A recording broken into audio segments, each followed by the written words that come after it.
Hello and welcome to DDOCast episode 602, recorded live on Sunday, June 14th. I'm your host, Patrick.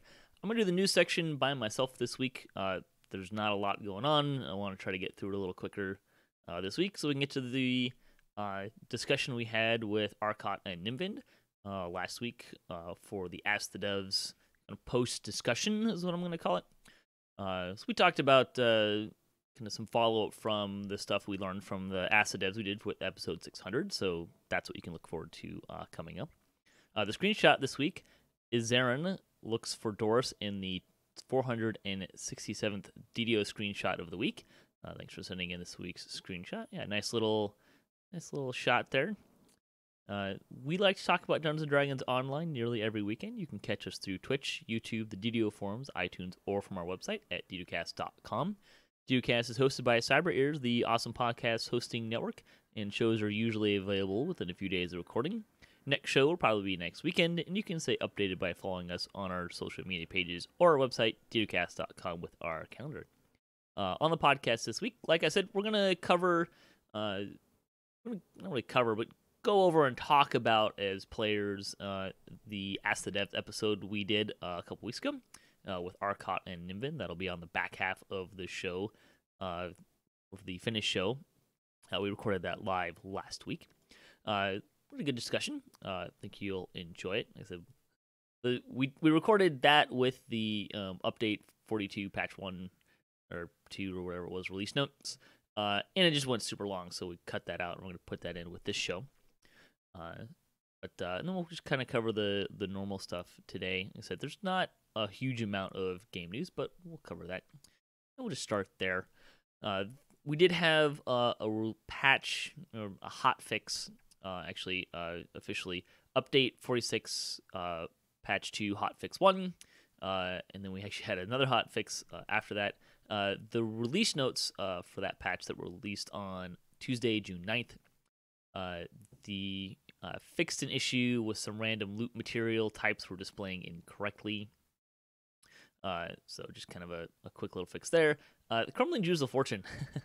A little funny thing, the person that they said to go turn them into was not the right person. So now they point you to the correct person. They also fixed minor treasure hunter elixirs so that they function correctly. Then the main kind of impetus with this hotfix was Reaper enhancements. They fixed some issues that were causing Reaper enhancement tree benefits to not function correctly. They fixed issues that were causing some Reaper enhancement tree benefits from not being able to be acquired. Tree cores are now once again properly applied outside of Reaper Dungeon. The Reaper evasion enhancements now give the proper dodge bonus. And the really important one, the hit points from Reaper Tree now properly apply and remove when leaving and entering Reaper Dungeons. That was kind of the biggest one out of the bunch. So that's all working correctly now. Yay! There was some issues with that deployment, however, and you had to essentially reset your trees to get some of the stuff to work properly. To accommodate that, since it does cost a fair chunk of platinum to just reset trees, especially if you have more points, they put out a hotfix on Friday to temporarily set the cost to resetting enhancement trees to 0, to make that an easier thing. It doesn't really fix the problem, but it allows you to do it for free. So kind of a cheap workaround for players. I believe they are still working on making sure that you don't have to go through that process to reset your trees to get those benefits correctly. But that's where we are right now. So pretty easy to accommodate that now. There was some information on the Warlock packs, and we've discussed this a little bit the last couple weeks that we've been doing a show. The pack save bonus on the Celestial Pact was incorrectly put in the notes as a wisdom saving throw. It has always been a reflex, and they've always gotten a reflex saving throw bonus since the pact was created. Linabelle said that sadly some wires got crossed notes-wise, and he will get the notes corrected ASAP. That, I think, solidified this pact for a lot of people as the least desirable pact. We talked about this last week. The spells are lousy. Or not lousy spells. They don't compare very well at all to the other packs. They lack any kind of punch. There's no offensive capability behind them at all. And reflex saving throws are less desirable than other saving throws because you can evade them, which really can hamper that damage if you don't have the saving throw DCs for it. And DCs are one of the hardest things in the game to keep up to speed, as it were, especially if you're playing higher content. So, the other noteworthy news item, Chest Ransack appears to be a little buggy right now. Normally what happens is when you open a chest, it starts a 7-day timer. I think it's a little less than 7 days. I think it's the 8th time you open a chest, you get a ransack message, so you get less quality loot. You can't get named loot or really anything special. Really kind of, you don't want to be looting a chest that's ransacked, essentially. That's the whole goal, is to get you to go do something else.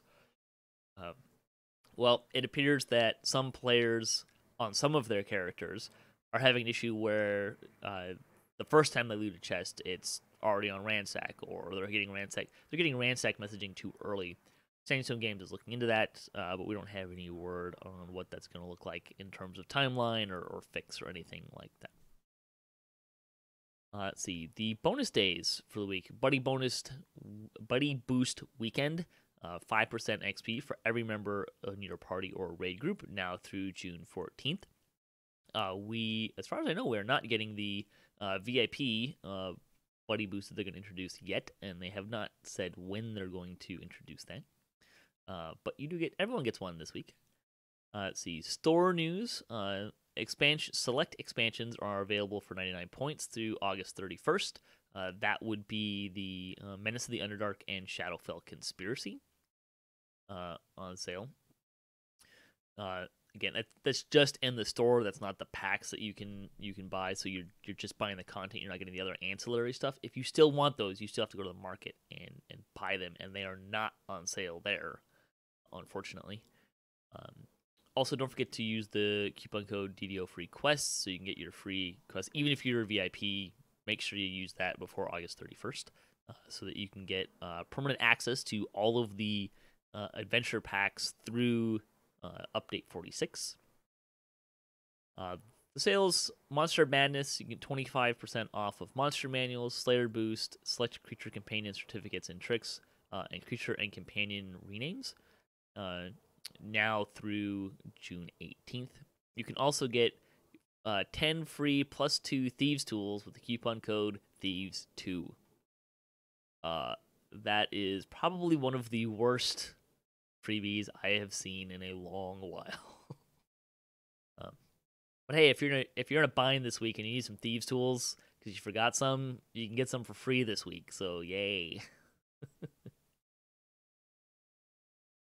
Community news this week. We had the 386th Chronicle. The community spotlight for that are Cheat Shaman and his friends Ursley and Neat Ninja recently rediscovered DDO and are streaming it on Twitch. I think that's a common thing these days. Hey, you know what? You get a lot more players when the content's free. The group is also forming a new player guild, so you can check that out. Comment, do you write a bio for your characters? My answer is no, not really.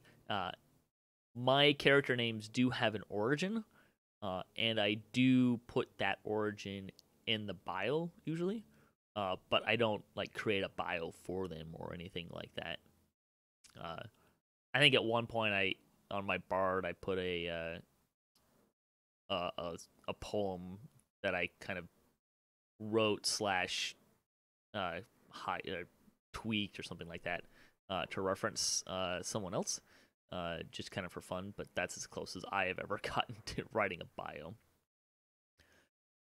Fan site news, we got a shout out for episode 601 last week. DDO Players News talked about Unicorn Power for episode 263. I was a guest on that. It was a very long show. We as I recall, we barely talked about Unicorn Power. We talked about a lot of other stuff. So, but if you want to check out what Drac and Pine Leaf are doing, go check out DDO Players News. It's a nice little alternative perspective to what we're doing here. They have a much different play style and play experience than most of our guests here do. DDO Stream is your first stop to find DDO on Twitch. This week, the Damsels of DDO quested in House Fjarlin, Sig Trent roleplayed, and Brighter Days Ahead what got hot. Also on Twitch, Big Deeps Johnson returns. Kiwi Hannah has a chill weekend stream, and John Sierra, Wes, and Korthos. It will give a small warning to the Big Deeps Johnson. I believe he mostly does drunken runs. So they're content warning with that one. Over on YouTube, Mr. Delightful Gets Awesome. Newbie Cobber runs down release notes, and Ghost LPs runs an Offering of Blood. And Mickey wrote about Project Nemesis, so you can check out her blog about that. Project Nemesis may be my favorite raid at the moment. We'll see how Legendary Laura Blades plays out. So far, the returns are really good. But I think Project Nemesis, aside from some lag issues, which I try to disassociate a little bit for the most part. And it's a little bugginess with the laser. There's a lot of really fun tactical directions you can go in Project Nemesis, which I really like. Talking shop, the Hardcore Season 2 leaderboards have been published. You can check out that if you haven't already. Also, Cordovan had his weekly Wednesday lunchtime live stream answering a bunch of questions. I did hear that potentially we're looking at getting Hardcore Season 3 pretty fast, as in the next couple weeks fast, which is great because when I was on DDO Players News, I postulated and theorized that the next Hardcore season probably wouldn't come until August, and then that would end in November, and we would get the expansion shortly thereafter. So, of course, I was completely wrong, and we're going to get everything a lot faster than that, apparently. But I would very much expect that the expansion will not come out during Hardcore Season 3, just because they've said in the past that they really don't want to fundamentally change how the game plays, particularly when it comes to builds during a Hardcore season. So I would not expect them to release a level cap increase, which during the Ask the Devs, and we'll discuss this in the second half of the show, this idea that character balance being tied, currently their next steps being tied to the level cap increase. So it sounds like when the expansion drops, we're not just going to get a level cap increase. There's going to be a bunch of tweaks and changes in terms of character balance. So I would expect that to not happen during Hardcore Season 3 because they've said explicitly they don't want to make those kind of changes during a Hardcore season. So if there's a silver lining to Hardcore Season 3 coming a lot earlier than we expected, before the end of the month, it sounds like, that would clear the way for the expansion to come earlier in the year.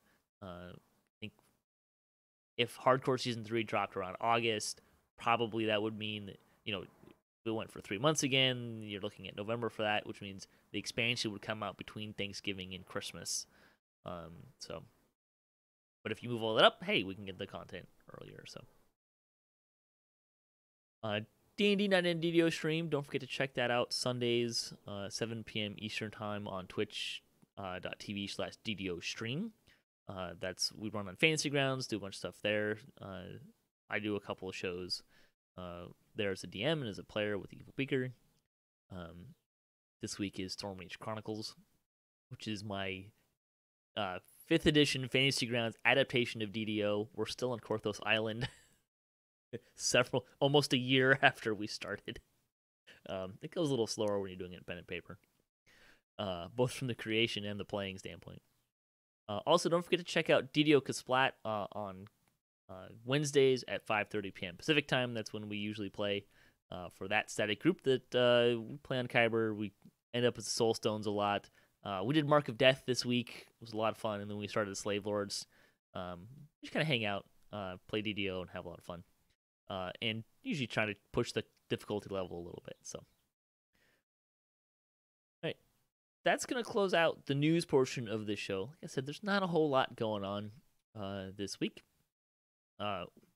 But we do have that discussion with Arkat and Nimvind coming up after this for the published show. If you're listening to live, sorry, we did that last week. But thanks for listening to the show. Thanks to my guests, Arkat and Nimvind, for joining me for a marathon recording session last week, almost 3 hours. Also, all the other contributors for DDOCast, and to Stone Games and Wizards of the Coast for making DDO happen, and to Cyber Ears for hosting the podcast. If you'd like to support the show, you can visit our website at DDOcast.com, or you can find us on Patreon. If you have a DDO-themed webpage, or you Twitch DDO and you'd like to be featured on our website, you can email us at DDOcast@gmail.com. You can also hit us up at DDOcast.com for show notes, MP3s, our calendar, previous shows, and other fun stuff. If you'd like to be a part of the show, or if you have a comment on this episode, a question you'd like to hear us answer, or a topic you'd like to hear us discuss, or you just want to say hi, you can leave a comment, or you can email us at DDOcast@gmail.com. You can also find us on social media and follow us for the latest cast updates. At DDOcast on Twitter is the best place to follow me. So stay tuned for our discussion on the Ask the Devs information.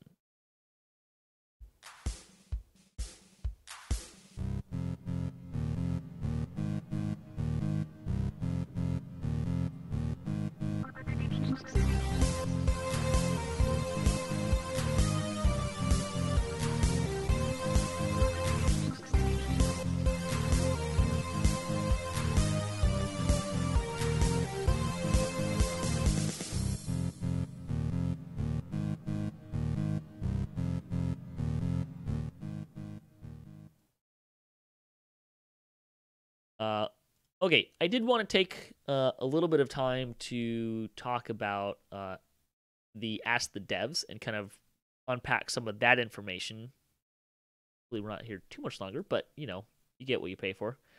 Let's see. You look like you had so much fun with that episode. I was so jelly of you. I like Ask the Devs. It's fun. You get to kind of talk. Devs come out of their shells a little bit. Their dev cave. Having been able to meet them in person too, and kind of build a little bit of relationship over the couple times I've been able to do it, I think also helps. Just have a lot of fun. It's always fun when you get to learn about kind of some of the stuff behind the scenes and stuff. So Hardcore Season 2, and we talked about Hardcore Season 2 and Hardcore Season 3 a little bit. We did learn that for Season 3 is going to have an angel theme with celestial-based rewards. The angel apparently is actually... I was going to go look and I didn't. But the hardcore vendor has actually, I guess, already been changed to an angel. Yes. Who says, if you die, I can save you thrice. After that, you are his forever. Cordovan then said, we apologize. Some of this information slipped out in a partial state before it was ready. We'll have more information about the next season soon. Hopefully soon doesn't mean it's coming out tomorrow. Players will be... Oh, you didn't hear? It was out last week. Yeah, right. Players will be able to earn a few extra lives during their progress by hitting certain levels as part of a theme for this particular season. They'll never get more than 3 lives, and we fully expect the season to still be a challenge. Stay tuned. Yeah, I mean, look, people die. Yeah. 2 things, I predict 2 things will happen if you give us more lives. People will die more because they'll be more reckless. Right. And 2, people that have that one bad moment at 95,000 Reaper XP or 4,960 favor won't lose all of their progress, and they'll be able to finish those goals. Right. Well, here's an interesting thing is that's only the tip of the iceberg of information that gets slipped out. Like, right? So we don't know if they're introducing new purple names or new champions again, or new reapers for the. So like we get 3 lives, but why? Is there going to be something new that they're going to throw at us? I'm sure there will, but my guess is they wanted to mitigate injustices that things that through no fault of the player's own, like lag, for example. Maybe it would suck to die to something dumb like lag. So this is a good change. I think I they're hope season trying 4. to. I hope season 4 the new thing is that you just get all the prizes for making a character on that server. Might be a little excessive. I think that people have been throwing, including myself, have been throwing out this idea of what could it look like to earn more lives. So I think there's kind of a player ask there that they're probably trying to see, hey, how does this work, and have a little experimentation here with this formula. It also is a nice thing in the terms that it makes it a little fresher. Additionally, I'm guessing there's a fair number of players that they tried season 1, they tried season 2. They might be at the point, when season 3 comes out, they might be at the point where they just can't. They don't feel like they can do it. They're kind of the wind's out of their sails or something like that. Being able to die a couple of times might get those people back in and interested and feel like they can more easily achieve those goals. So that this can backfire though. Like, what if they find out that 3 lives isn't enough, and then and Hardcore 4 comes out and they're like, "Oh, I'm not even gonna not even log in." I don't know. But they did say that they do fully expect the season to still be a challenge. I expect that we'll see some new champion types. I'll admit, from talking to the devs, I was a little disappointed that they were not very committal about bringing the season 2 champions over to live. I personally really liked that there were new champions. It's not something I ever really considered before. I almost died when I realized there were new champions, and I was trying to figure out kind of what that meant. Yeah. In hardcore season, because I was so excited, like, that's a new champion. And I examine panel. Yeah, I personally think it would be pretty fun if on live the champions rotated as well. And if they're gonna do it on hardcore, it seems like it'd be pretty easy to, after the hardcore season ends, hit them on live and let them kind of rotate through. Or even commingle, right? Like, you could add them into and have all of them. That would be fine too. I think I like the champion system in the sense that it provides some randomness and variety to quests and fights and stuff. More just seems better. So. There's some good Eberron lore that they could use to do that too, and it's kind of sad that that's not a thing, even though they alluded to it a couple times. We've already established that I don't care about lore. Lore is only good until I don't care about it, right? Like, I don't care what the lore is. Give me more champions. The champions are fun. I like them. The ones that we have are definitely having the experience of there being new ones. The old ones are now just kind of stale. Like, give me the new ones. Yeah. Right. So, anything you guys wanted to mention out of the talk I had with them about hardcore season 2, no, 3? The rewards all do look interesting though. Which ones? Oh God, I knew you were going to ask me that. Sorry, you mean from season 2, or are you talking about like season 3? No, there's I believe that somebody leaked out or somebody posted what the new rewards might be. I didn't see that. Oh, I didn't see that either. I'm highly interested in that. I do kind of agree with you. I wish the 3 lives were earnable. Like, hey, you made it to level 7. Here's a life. It sounds like they will be. This is what he said. Players will be able to earn a few extra lives during their progress by hitting certain levels. That's perfect. I like that. I love that.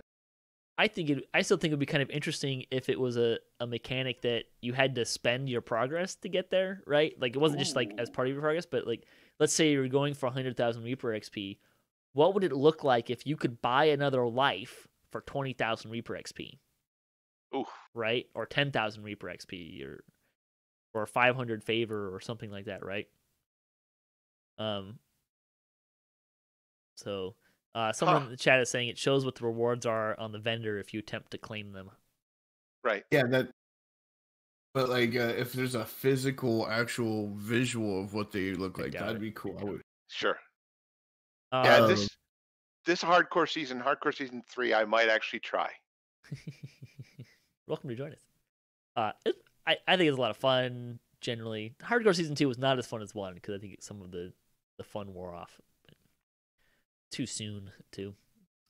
Let's see, Feywild expansion stuff. Well, specifically the shifter race.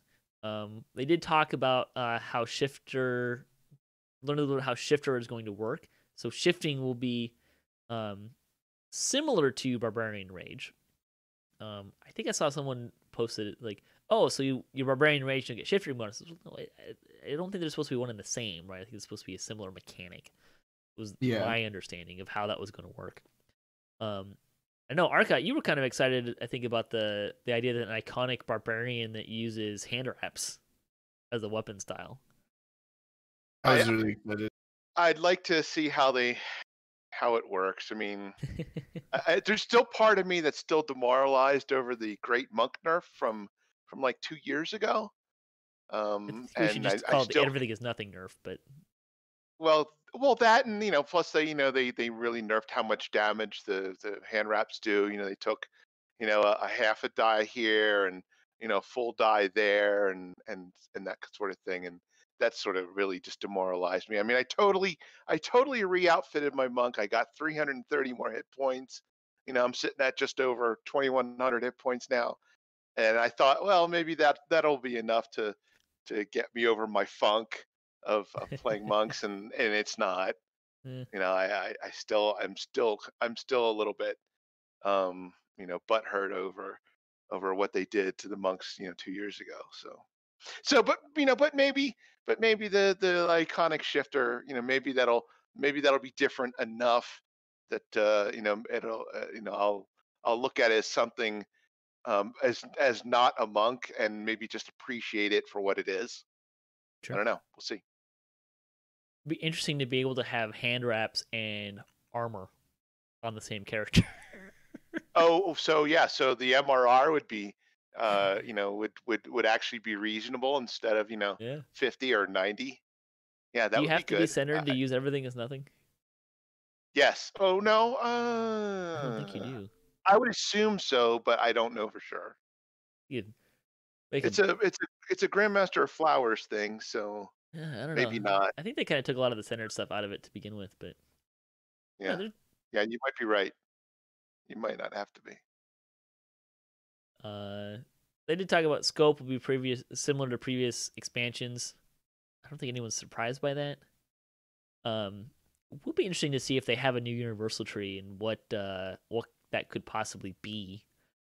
Something Feywildy, I would imagine. Yeah, it's not gonna be psionics, which is what I'm looking for. I think you have a lot of people. Yeah. I have a feeling that everyone's gonna be really disappointed over here. I take it the Players Council's already been looking at the new iconic. Let's see. Yeah, scope is. I mean, I feel like we're pretty well.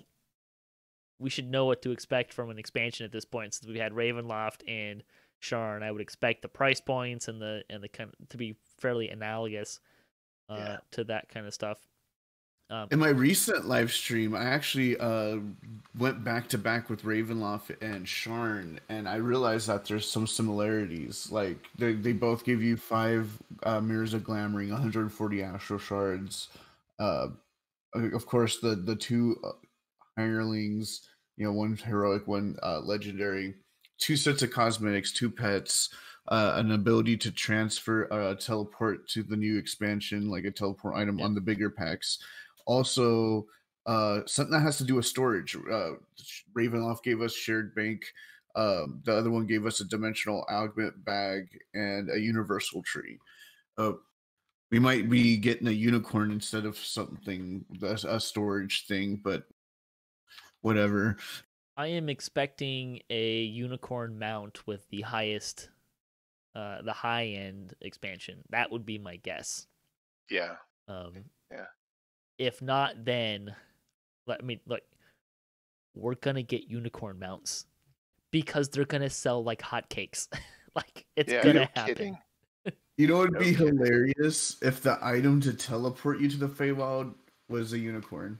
Like it's not a mount. It's just like you get on a unicorn and you get on the unicorn and it takes you, to the land of the Fey or something. Yeah. And then it just drops you off and walks away, and you're like, now? Let's see. we talked a little bit about the Hunter Elixir not increasing a chance for Mythic and Reaper boost, which, to be clear, was I kind of pressed him a little bit. This was revealed to be a design choice, but more from a standpoint that one was made before the other, and when the second one was made, wasn't really incorporated into the other. I don't actually remember if the Treasure Hunter Elixirs came before the Mythic and Reaper boost or after. I don't remember which one came first, but basically it was revealed that Treasure Hunter Elixirs they're not supposed to increase chances for a Mythic or Reaper boost on an item. Anecdotal evidence is maybe a little suspect in that, particularly with the bonus weekend. Right. Because there are definitely reports of people finding the Reaper stat helms more often during that time frame. It's probably because they're finding more helms during that time frame. Maybe. It's hard to say, I think. But anecdotally, when that treasure hunter boost comes, it definitely seems to be a better time to go looking for gear and getting those boosts, because it's not supposed to impact how much name stuff you get either. But I don't know. It's not supposed to. They don't believe that it does. But that is a design choice. It's not something that's actually inhibited from them doing it necessarily. So I personally hope that they consider making that change later.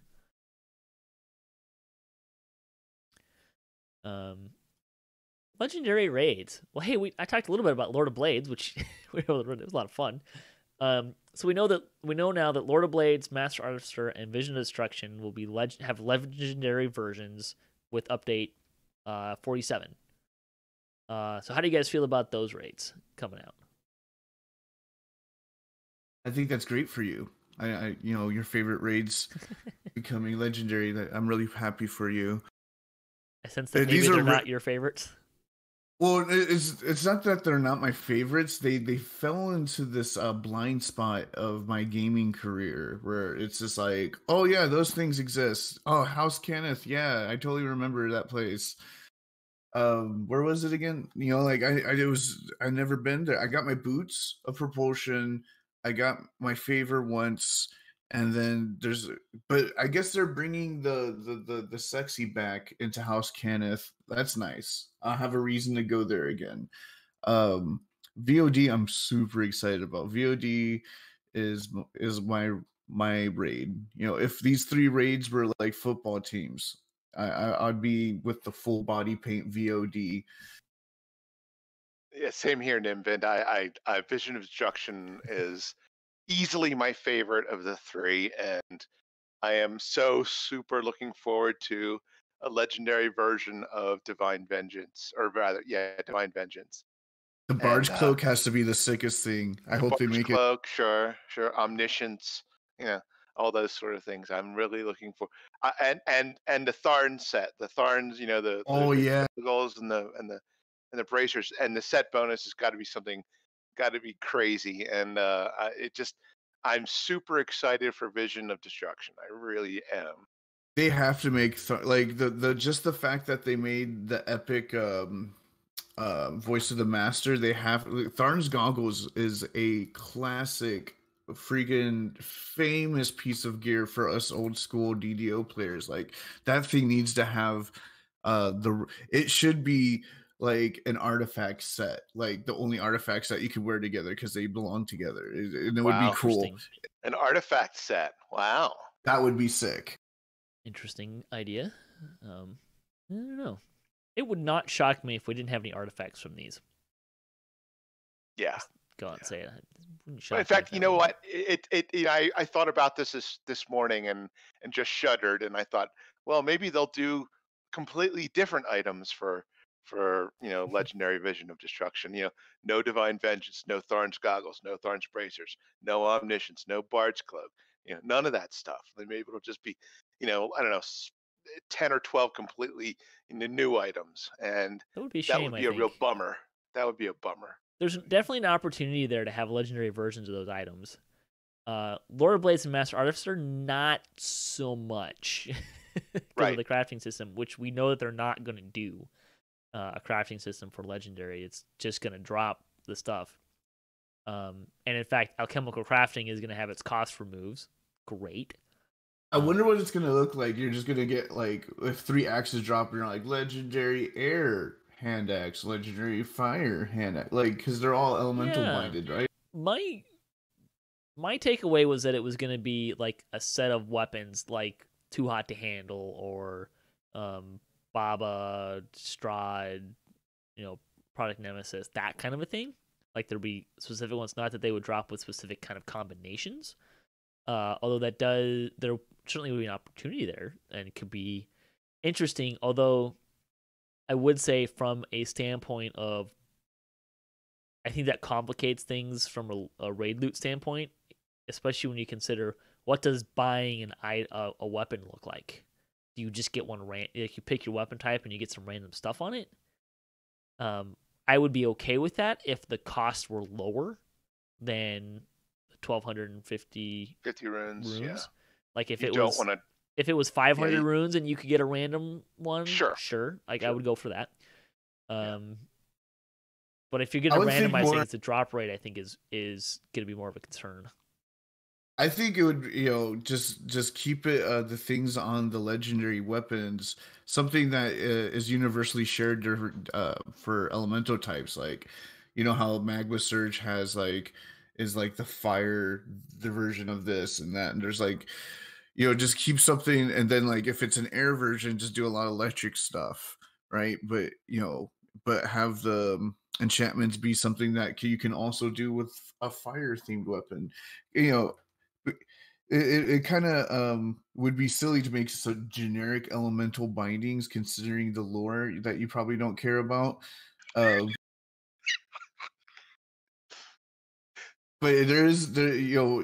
elemental binding in Eberron, they literally put a fire elemental in a staff and it gives you potency. That doesn't make sense to me. It has to be a fire themed item if a fire elemental is in there. Water elemental, For sure. Allow a generic thing that has abilities that can be themed with the element that it drops with. Right.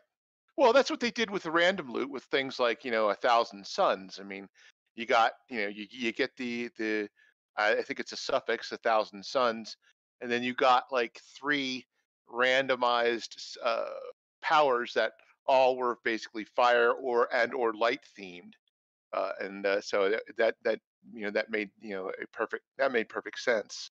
So something similar would be good for loot from these 2 raids. I just think if you're going to have a kind of a more randomized loot feel of the named items, that exponentially increases how many items you can get, which exponentially increases the difficulty to get it. The one that you want. So. Well, what I was thinking is okay, so for example, you get an ice stick, or so it'll have ice 12, but the fire version will have fire 12, so that's D12 fire down. You know what I mean? Something that has a version of it in every elemental. So there's no random. They're all the same. They just do different elemental thing with their themes. That would be kind of cool. So that way you don't have to oh darn it, I got the deception sword. I wanted the fire sword with extra seeker, and I'll have to run this. That's horrible. What I'm thinking is more make it something generic with different elements. That would be kind of cool. Something powerful, of course. Maybe even add a proc to them, oh well, if you vorpal with this ice stick, you get more ice in your cup of water. Sure. Oh, that would be useful. I'd like to have more ice in my cup of water. Yeah. This is the DPS we're missing this game. I think I would like to see, though, I'm with Arkat, Vision Destruction, legendary versions of those items. Low-hanging fruit, easy way to do it. I would love to see Lord of Blaze and Master Artificer kind of be more weapon-themed in terms of raid loot. I think now is kind of a good time to have more of a focus on weapons than gear per se. I'm kind of scared that they're just going to make VOD just like Hawks and Tempest Spine. I mean, the Legendary Lord of Blades was kind of that way too. I am not expecting these raids to have fundamental shifts in their mechanics. I don't expect that. There might be some small surprises, but I mean, Vision of Destruction, there's not a lot to that raid. There's not a lot of opportunities to fundamentally change the raid a whole lot. You could have different mobs maybe a little bit, but the mechanics of that raid are going to be pretty similar. And I think part of the reason why they're doing this is because it's low-hanging fruit in terms of, or low-ish hanging fruit in terms of content creation. People have I been meant asking more on for the it, loot so. side. Oh, sure. Yeah, where it's gonna have like the generic set that Tempest Spine and Hawks has, and one unique item like the rune arm from Hawks, the hand wraps from. It'll be like a tablespoon or Thorn's goggles or something. A legendary Merlin spoon. I think it's telling that they chose these raids because I think they are probably the 3 easiest ones to convert into legendary from a mechanic standpoint. There's none of them. Master Artificer has a little bit going on with its electric floor, but other than that, the mechanics are pretty basic in terms of just there's mobs and stuff, so it's not too hard to iron. I guess Lord of Blades has a few kind of wrinkles in there, but it's definitely not as buggy as Titan, and I think there's possibly some lag concerns with Tower of Despair, but more importantly, Tower of Despair comes an issue of what the loot structure looks like. I think these ones might be a little easier.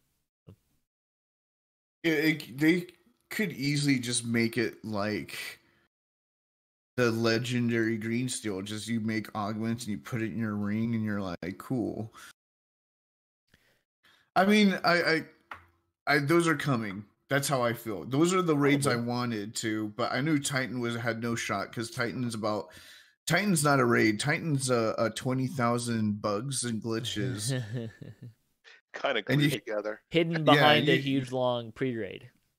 You're just going into a yarn ball of bad coding, and then you hopefully make it out with some loot. But the thing is TOD holds a special place, and I think in a lot of our hearts, right? Because that was endgame official until House Cannith came and ruined the whole game. It was endgame before there was Epic. It was the last raid we had before Epic came. And the rings were so, oh man, when they weren't nerfed, having Holy Burst on your hand wraps. That was nice. It was beautiful. Tower of Despair, I think, would work pretty easily to translate into Legendary. Titan, I would prefer them to go the way of Follow Truth or Market Death and have a Legendary version, but it's a different experience. That makes sense. Yeah.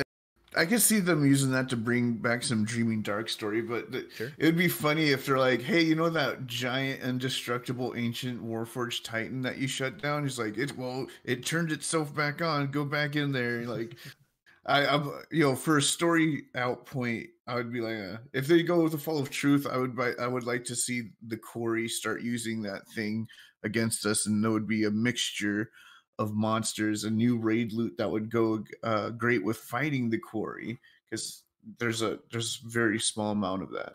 Sure. The other thing I wanted to kind of bring up, so these things are all kind of theoretical. They're not in current development, but kind of wanted to kind of mention them, and then we can kind of talk about them. So server consolidation, including the idea of having mega servers and moving to mega servers. Guilds having kind of more opportunities to do guild activities, maybe fleshing out the open spots and airships. Isle of Dread, which they did kind of say Honorok is currently off of the table, but Isle of Dread is still something they want to go for. And then the Augment revamp, or Augment work to kind of fix some of that stuff, which they did say they were looking at it being about a 6-month process worth of a couple people's labor, not concurrently, but it would take several months to get that to work correctly. That was a quote of a quote, and what's funny is that that's not the whole quote either. this came up in a discussion of someone threw it out there. Hey, augment, can we get some work on there? And he's like, if you would have asked me that like a year ago or two ago, I would have said that would take years for us to do in our whole group. But like now with our team now, 6 months, 3 people, and give That's or take. encouraging. And so, yeah, like if going back to that whole part where we're like, hey, is SSG doing bad? No, they're doing so much better now that the fact that something that would have taken an undetermined amount of time now has a determined amount of time and an amount of employees that they can assign to it is a good sign that SSG has some really good people right now. I think their turnover of late has been really low, at least as far as I can tell. It seems like, because heck, just from the standpoint that the executive producer has been the same person for like what 6-7 years now, like that's a little different from where we were at one it certainly helps that they're their own studio now, and not no longer part of Turbine. So I imagine the Sure. chaos at Turbine, probably caused a lot of people to leave. So now that they are their own studio, that probably was able, added some stability to their workplace. Possibly, yeah. Plus, he's part of the anniversary event. You can't get rid of Severlin. They've gotten rid of. We would have to code. They would have to code a new anniversary Varg Will event. was part of the anniversary event, and he's not around anymore. It was a shame because Exactly. he had a great fashion style on Ask the Devs. Oh, really? Yeah, if I remember right, he tended to wear like Hawaiian shirts and had kind of long hair and yeah. So the augment revamp was interesting.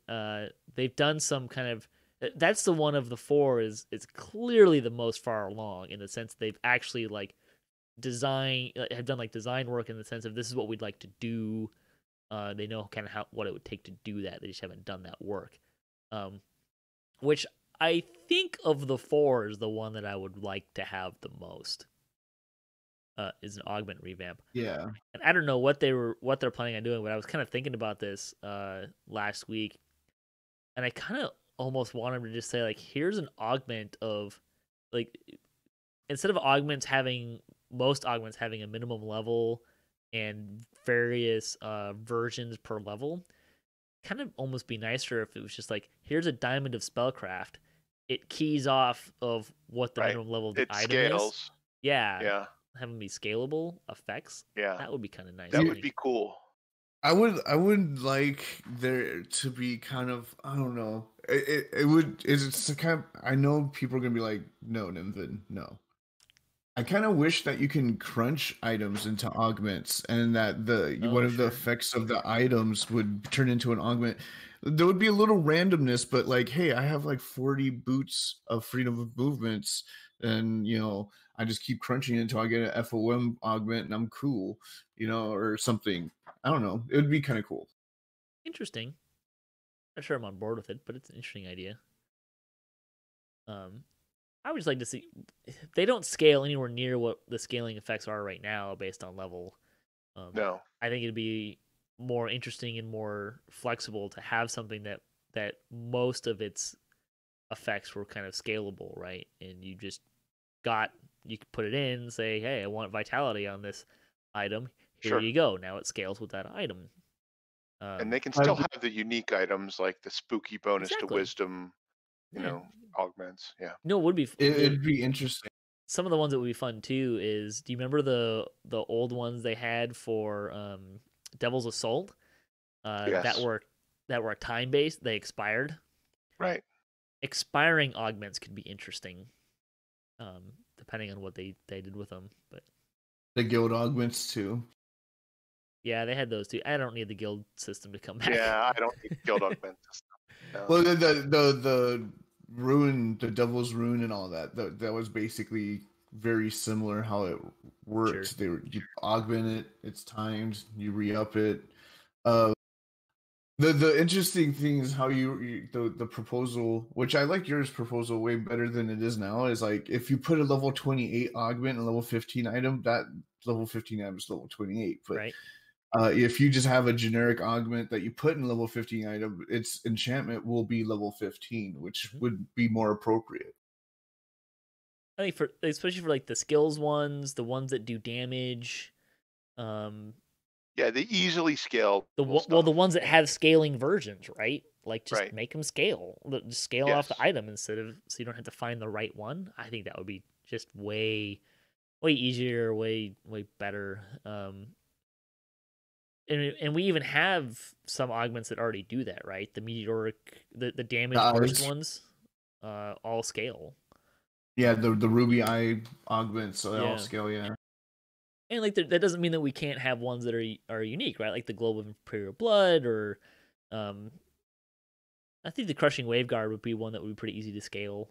But you know, there's some ways of scaling that. Going back to legendary raids, fingers crossed. I'm really hoping that Lord of Blades and Master Artificer drop greater tokens of the 12. Good luck. I'd like it. I don't know what's gonna happen, but they pretty how I've been seeing it is that like, oh, you have enough token stuff in the game. We're not doing more, and I'm like, really? Because it would be nice if you do more. It would be nice if I could do some of that stuff at level 30. Yeah, right. That's my issue. It's like, can we? I get that there's options to do that, but if I'm level 30 in cap, none of that is interesting to do. True. Right. I wish they would just keep it to how it was before. It's like, this is epic Eberron stuff. So all the stuff, like, so Sharn can give you things that are in Eberron will give you tokens of the 12. I would be happy with that, to be honest, because I would settle for being able to turn in 100 heart seeds for a heart of wood. That would probably be a better system if they just switched the currency to Hearts of Wood. Hearts of Wood don't really drop until you get to 30. Until you get to 30. So I don't mind that there's a system at level 20, but just add in the fact that I can trade in heart seeds. I don't even care. Like, you could make epic hearts and true hearts and scale it, like make it so I need to turn in 80 of them. If you give me the ability to turn them in for true hearts of wood, I wouldn't care.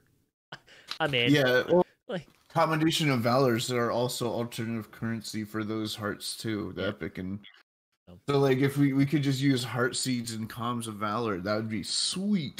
Yeah. Anyways, back to the kind of theoretical stuff. So of the 4, augment revamp I think is my top one, the one that I would want first. Anyone have a different thing they would want first out of those? I want the augment stuff more than anything. Yeah. Actually, I want the second augment fix, because they're gonna fix it and then it's gonna bug out, and then they're gonna come out with a new patch. That's tough. It's between Isle of Dread and augment revamp, and I kind of would like to see dinosaurs a lot. So it's hard for me to choose between those two.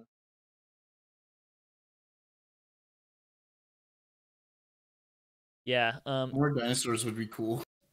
I think that Isle of Dread just feels like it's gonna be an expansion to me. Like, and maybe the next one after Feywild, but especially, you drop Feywild and hey, you have unicorn mounts. Isle of Dread with a dinosaur mount just seems like so obviously the next the way to go, right? Introducing dinosaurs into the game. Yeah, but if it's an expansion, they're going to have to add, 8 to 12, quests to it, and there's a lot to do on Isle of Dread, though. Yeah, but is there? There's a certain number of quests in it, in the expansion. Sure, that makes sense. I mean, but there's at least 2 chains. I don't know. Isle of Dread. My Isle of Dread is module X1, and there really wasn't that much. You're a purist for it. Well, I mean, that's fair. If they can, I have no objections to expanding it, but it's an island. It's not a particularly huge island, so there's going to be some limits to what they can do. I would settle for a Talenta Plains expansion That would with be better. Isle of Dread That would in be it. better, Nimvind. I give you that. Interesting. I think if I was gonna pick like a second thing I'd want out here, it'd probably be the server consolidation, just to kind of fix those problems and have more people on a server and I don't know. I kind of like the idea of consolidating some of the circles of friends I have into one place. Yeah. But Well, I don't. What I don't want, Patrick, is a consolidation to one final big giant server. I don't think I that would think that happen. would get too Sure. unwieldy. But if they wanted to knock, the 8 servers we have down to 6 or 5 or 6, I might be, and You'd maybe say even 4, maybe. 4, Yeah. 4. Yeah, I would be on board with that. But to knock it down to 1 or 2, no, I think that would be going too far. I would also like when the whole mega server concept came out. I like that, like our servers just being there, but there's these like servers that we could transfer to, and if the technology gets good, we get our guilds to be able to transfer. I would love to be in a DDO where, hey, lava divers and high lords of Malkia are doing a conjoint R10 too hot to handle, come and watch. Ooh. Like it'd be fun to be just neighbors with some of the Yeah. people I talk to and pass information with, instead of just being like faraway admirers. I think especially as you look at kind of how the way the community is growing, especially when you talk about streaming, right? Like there's these kind of streaming personalities, and those people start talking to each other. I mean, obviously DDOCast, we've got a bunch of different people that come on all the time. I think there's a lot to be said about making it easier for those communities to or those people and groups to kind of commingle a little bit more. I don't know. I think that'd be great. It's never going to be perfect, but I definitely feel like even if they kind of made it easier to transfer, I've actually been thinking for a while that just a sale, one of the sales could just be, hey, server transfers are 20% off this week. Allow figure out how to transfer guilds and stuff. So if somebody wanted to move a guild wanted to move to another server, they could do that on their own. I think there's some opportunities there that I'd really like to see them kind of figure some of that stuff out, so people can transfer to a new server and not have to weigh this down of, I'd love to transfer to this other server, especially, hardcore, another way that people commingling. I'd love to play with Yeah, hardcore was someone huge. from some I met on hardcore, maybe my server is dying or my guild thing, and I'd like to move to another server, but be able to do that without losing your pet stable, and be able to take maybe all of your characters over instead of just one at a time. Like there's some ways that I think that we could make that process more friendly in the absence of having massive servers merges, that I would really like to see, to let people kind of self-select what servers they're on a little bit more. Yeah, like make the pet corral an account thing rather than a server thing would be a huge one. That'd be a massive deal, yeah. I agree.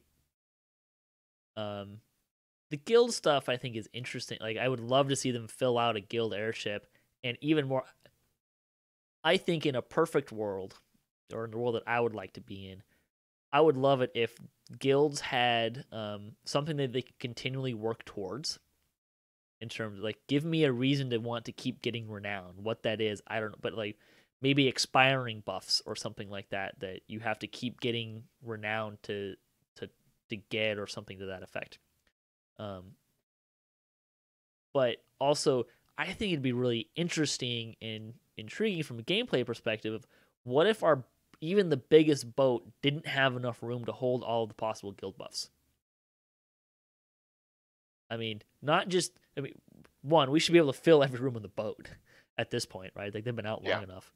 But what would it look like if maybe there was, 5, a couple more that, so you couldn't put everything onto the ship, so you'd have to kind of like make some decisions based on what do you want to have in there at any given time. It could be interesting. I would also like to see something like weird implement. Like I had this one not dream because I was awake. It was a daydream. Haha.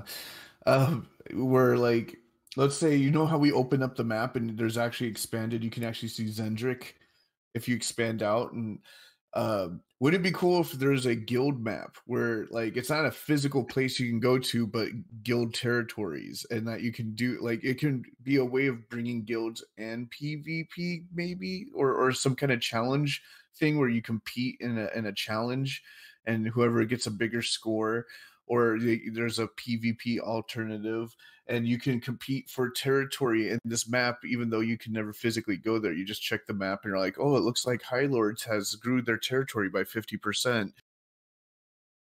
That's very similar to the old realm versus realm thing from like Dark Age of Camelot, or Warhammer, some of the Warhammer games, Warhammer, what's the one where you could whatever you would be playing different factions and you would your goal would be to try to take over territory.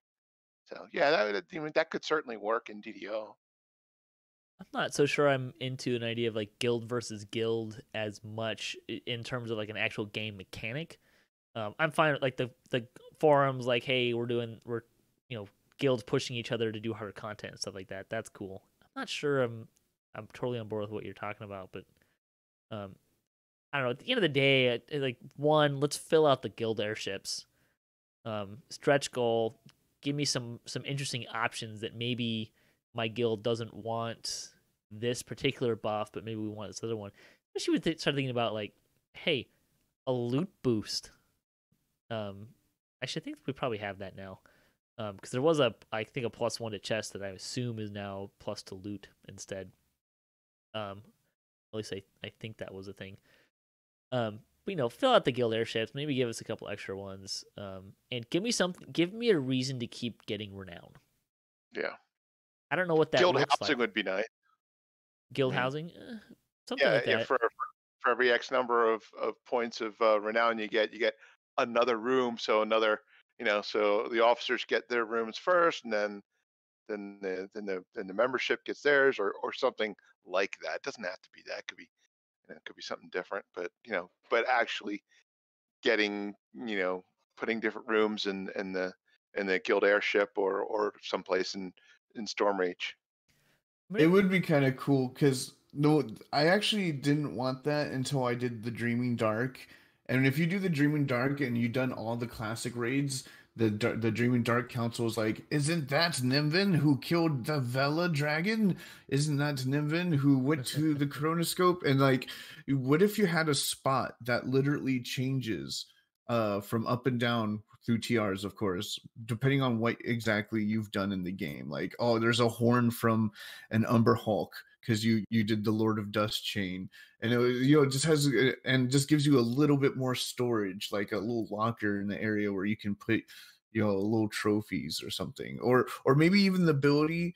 For instance, I have an Epic Sword of Shadows I cannot get to myself to delete, even though I never use it. I would, right? Yeah, exactly. Like I would love the option to bronze it and put it up as a trophy in an area. So like it's not necessarily gone, but like it shows that I've earned this item and it's part of my life forever. But I'm never gonna use it. A guild trophy room could be interesting. Yeah, the trophy room it does sound interesting. Like, that could be kind of fun. Yeah. I don't know. I think the low hanging fruit would be some sort of if you're over guild 200, then you get there's a currency involved. As you get more renown, you're able to, it goes into a currency bucket of some kind or something like that, or excess renown. Or maybe you just pull it out of your guild and go down to guild 190 and then work your way back. I don't know, but some sort of currency that you then spend on temporary things, so you keep having to spend it. Like even something like that, I think could be, I don't know, maybe not. It might be kind of chore-ish, but at the same time, it gives me a reason to take renown at that point, right? Like that's kind of the big thing for me is guild renown's a thing, and from an SSG standpoint, if there's a reason for me to keep getting renown, then maybe I buy more buy guild renown potions or something like that, right? Like people buy some of that stuff to fill that out a little bit. I think there would be more of an interesting mechanic there. I'm not sure what that exactly looks like, but just like something. So, anything else you guys want to hit about Ask the Devs? Man, they talked about so many things I didn't know they were ready for. Like, well, okay. One thing I would like to point out is that they talked about, we possibly, Displacer Beast is really popular. We might do it, and then like next Wednesday, Cordovan's like, Displacer Beast is coming, and I'm like, oh yeah. I'm looking forward to that. I'm pretty sure Red Cap is coming too, because they mentioned Red Caps a lot. Yeah, Cordovan said Red Cap specifically. I don't know what that is. It's a fae. It's a fairy creature. It's an evil fae. It's like an 80s slasher villain, like the Leprechaun. Yeah. Yeah, very short little guy. Who really loves blood. Mm-hmm. I will tell you, one of the most fun things about playing this game has always been how they visualize like the monsters. Like some of these monsters are just things that like I have never, like you see the pictures and stuff, but like the way that they animate these things and make them move has always been really interesting to me. And same with spells too, like the spell animations that are there. Now we're getting to the point where the bright explosions is, you start beating on the boss and suddenly there's like explosions and you can't see anything on your screen. It provides a little bit of realism, but it's also a little annoying. But I've always really liked how they visualize and animate some of these things. So they've got good artists. I'll give them that. Yeah. Yeah. Actually, Mike, I'm actually excited about unicorns because they don't move like horses. So I'm waiting for them to come out, and I'm like, lore. Yeah, they actually don't move that way. Well, it's because I got you. I got you, SSG. I know more about D&D than you. I don't know if anyone knows more about D&D than Nimvind. Arkat actually sounds like he knows just as much as me. Well, I don't know about that. But I do know a lot. If I can keep things straight in my head. All right, so we're gonna close out the show here, and this turned into a very lengthy discussion. So probably what I'm gonna do is I'm gonna cut this into two topical shows. So we'll have the update 46 patch 2 stuff here, and then we'll do the Ask the Devs kind of recap next week for the actual published show. So thanks for listening to the show. Thanks to my guest here. Arkat, anything you want to plug, sir? Just Kasplat on Wednesday, and I will definitely be on mic way more than I was this past Wednesday. I was just in an awful foul mood, and I just did not want to talk at all. So we appreciate you joining us. Hey, that's totally fine. We'd rather you not fake it and just be in the space that you're going to be. That's totally fine. Nimvind, you want to plug some stuff here?